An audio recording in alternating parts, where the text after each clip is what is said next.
बिस्मिल्लाहिर्रहमानिर्रहीम। मैं हूं डॉक्टर GM चौधरी और बाय प्रोफेशन मैं advocate supreme court of Pakistan हूं और पाकिस्तान की जो दूसरी अदालतें हैं मैं उनमें भी पेश होता हूं। आपको पता है कि कल इमरान खान साहब जो हैं उनको गिरफ्तार कर लिया गया और गिरफ्तारी के फ़ौरन बाद जब उनका केस इस्लामाबाद हाई कोर्ट के चीफ जस्टिस की अदालत में पेश हुआ तो वहाँ पर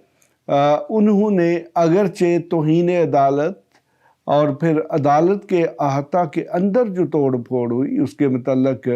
रजिस्ट्रार को हुक्म दे दिया है कि वो FIR भी दर्ज करवाएं और साथ ही तौहीन अदालत का नोटिस भी जारी कर दिया है। लेकिन इसके साथ साथ जब नैब को बुलाया गया, पुलिस को बुलाया गया, यानी कि उसमें गालबन सेक्रेटरी दाखिला और IG इस्लामाबाद जो है वो अदालत में पेश हुए तो उनसे जब कोर्ट ने पूछा तो उन्होंने ये बताया कि इमरान खान जो है एक नैब की तरफ से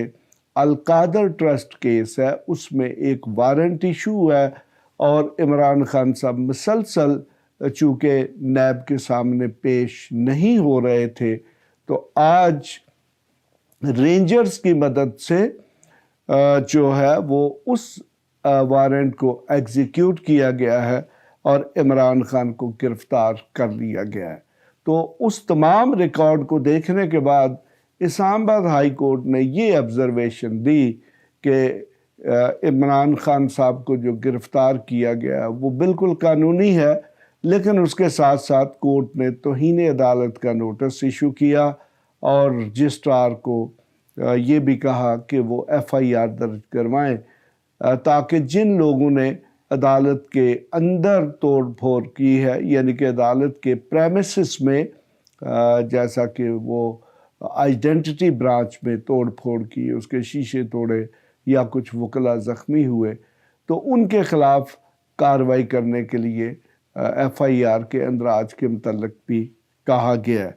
तो यकीनन जब इस्लामाबाद हाई कोर्ट के सामने रिकॉर्ड पेश किया गया तो हाई कोर्ट ने ये ऑब्जर्वेशन दी कि उनको बिल्कुल कानूनी गिरफ्तार किया गया। कानूनी तौर पर हम उस गिरफ्तारी को कहते हैं जिसके लिए बाकायदा तौर पर वारंट इशू किया गया हो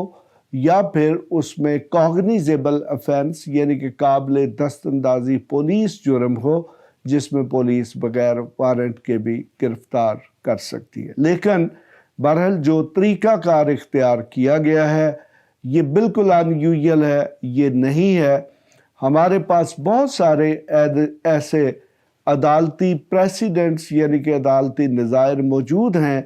कि अदालत की जो प्रेमिसेस है और ख़ास तौर पर जो अदालत का अहाता है, जब कोई मुल्ज़म उसमें दाखिल हो जाता है तो फिर उसको गिरफ्तार नहीं किया जाता। इवन कुछ ऐसे केसेस भी मौजूद हैं कि जिसमें जब मसलन मुल्ज़म जो है अदालत की पार्किंग में मौजूद था तो उसको जब गिरफ्तार किया गया तो फिर अदालत ने मुतल्लिका अदारे या पुलिस को बुलवा कर मुल्ज़म को पेश करने का कहा तो मुल्ज़मों को ज़मानत भी दे दी गई और उनको रहा कर दिया गया। बल्कि एक दो केसेस ऐसे भी हैं कि जिसमें जो अथॉरिटीज़ ने गिरफ्तार किया था तो कोर्ट्स ने उनके ख़िलाफ़ कार्रवाई भी की। बहरहाल अब चूँकि इस्लामाबाद हाई कोर्ट जो है वो ये करार दे चुकी है कि ये जो अरेस्ट थी, गिरफ्तारी थी, ये कानूनी है और इसके साथ ही जो इमरान खान साहब के वकला हैं उन्होंने ये ऐलान कर दिया था कि वो इस ऑर्डर को सुप्रीम कोर्ट ऑफ पाकिस्तान में चैलेंज करेंगे और उसके साथ ही उन्होंने जो है वो सुप्रीम कोर्ट ऑफ पाकिस्तान में दरख्वास्त दायर कर दी और आज वो दरख्वास्त जो है वो लगी हुई थी और सुप्रीम कोर्ट के जो चीफ जस्टिस के जो अदालत है यानी कि जिसको हम कोर्ट नंबर 1 कहते हैं उसमें वो केस पेश हुआ। तो जब केस पेश हुआ تو اب چونکہ یہ ایک سیٹ پریسیڈنٹ ہے کہ عدالت کے احاطے میں جب کوئی ملزم داخل ہو جاتا ہے تو اس کو گرفتار نہیں کیا جاتا، تو بینچ کے جو معزز رکن تھے انہوں نے کافی غصے کا اظہار کیا کہ اس طریقے سے جو کسی ملزم کو گرفتار کرنا ہے وہ قانون کے مطابق نہیں ہے۔ اور اس کے ساتھ ہی اسلام آباد کے جو آئی جی ہیں اور نیب کی اتھارٹیز اور پھر اٹارنی جنرل کو بلایا گیا اور اس کو کہا گیا کہ وہ اسلام آباد پولیس اور جو نیب اتھارٹیز ہیں ان کو یہ فوری طور پر اطلاع دیں کہ وہ سپریم کورٹ میں پیش ہوں۔ بہرحال 1 گھنٹے کا ٹائم دیا گیا اور اس 1 گھنٹے کے بعد بھی عمران خان کو عدالت میں پیش نہ کیا گیا، اور اس کی وجوہات یہ بتائی گئی کہ ان کو لانے کے لیے کچھ سیکیورٹی انتظامات جو ہیں وہ کیے جا رہے۔ بہرحال بالآخر یہ تقریباً شام کے 5:30 کے بعد یعنی کہ 5:45 بجے کے قریب عمران خان کو عدالت میں پیش کیا گیا۔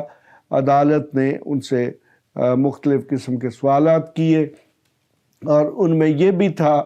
کہ جو ملک میں وائلنس ہوئی ہے وہ اپنی پارٹی جو ہے اس کو روکیں گے، جس پر عمران خان نے کہا کہ ان کے نالج میں کوئی ایسی وائلنس نہیں ہے، چونکہ ان کو اس قسم کی کوئی اطلاع جو ہے وہ نہیں دی گئی۔ بہرحال عدالت نے یعنی کہ سپریم کورٹ آف پاکستان نے عمران خان کی جو گرفتاری ہے اس کو اس طریقے سے جس طریقے سے کل اسلام آباد ہائی کورٹ میں ہوئی اس کو اللیگل قرار دے دیا ہے، یعنی کہ اس کو غیر قانونی قرار دے دیا ہے اور عمران خان کو رہا کرنے کا آرڈر دے دیا گیا ہے۔ لیکن اس کے ساتھ ساتھ یہ بھی کہا گیا ہے کہ وہ سپریم کورٹ کی کسٹڈی میں رہیں گے، لیکن ان کو ہر قسم کی جو سہولت ہے وہ دی جائے گی۔ یقیناً آج صبح سے لے کر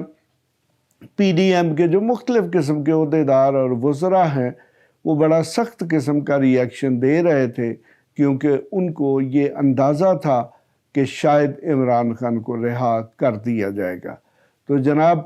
یہ میں چونکہ ایک لیگل پروفیشن میں ہوں، مجھے یہ پتہ ہے کہ جس قسم کے عمران خان صاحب کے خلاف افینسز تھے ان میں ضمانت یا پھر رہائی جو ہے یہ بالکل ایک روٹین کا معاملہ ہے۔ اس کے لیے یہ کوئی بات نہیں ہے کہ عمران خان چونکہ بہت بڑے لیڈر ہیں تو ان کو اس لیے رہا کر دیا گیا ہے۔ یہ ایک روٹین کا معاملہ تھا، بلکہ اس قسم کے معاملات جو ہے وہ اکثر سپریم کورٹ تک آتے ہی نہیں ہیں۔ تو لیکن چونکہ کل اسلام آباد ہائی کورٹ نے یہ قرار دیا تھا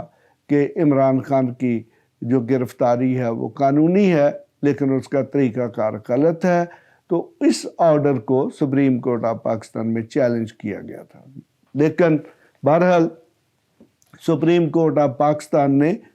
کیس کے حالات کو دیکھتے ہوئے عمران خان صاحب کی جو گرفتاری ہے اس کو غیر قانونی قرار دے دیا ہے اور عمران خان کو فوری رہا کرنے کا حکم دیا ہے، بلکہ عمران خان صاحب کو رہا کر دیا گیا ہے، لیکن سٹل وہ وہیں پر رہیں گے جہاں پر پولیس نے ان کو اپنے پولیس لائن گیسٹ ہاؤس میں ریسٹ ہاؤس میں رکھا ہوا تھا۔ یہ سارا کچھ جو ہے عمران خان کی سیکیورٹی کے پیش نظر کیا گیا اور ان کو یہ بھی کہہ دیا گیا کہ کل وہ دوبارہ اسلام آباد ہائی کورٹ میں پیش ہوں گے اور وہیں سے کیس دوبارہ شروع ہوگا۔ اس کے ساتھ ہی اجازت۔ ایسی مزید ویڈیوز دیکھنے کے لیے ہمارے چینل کو سبسکرائب کر لیں اور بیل آئیکن کو آن کر لیں تاکہ آپ کو ہر نئی آنے والی ویڈیو کا نوٹیفیکیشن ملتا رہے۔ اگر آپ کا کوئی بھی سوال ہو تو آپ ہمارے دیے گئے واٹس ایپ نمبر پر رابطہ کر سکتے ہیں یا کمنٹس کر کے اپنے سوال پوچھ سکتے ہیں۔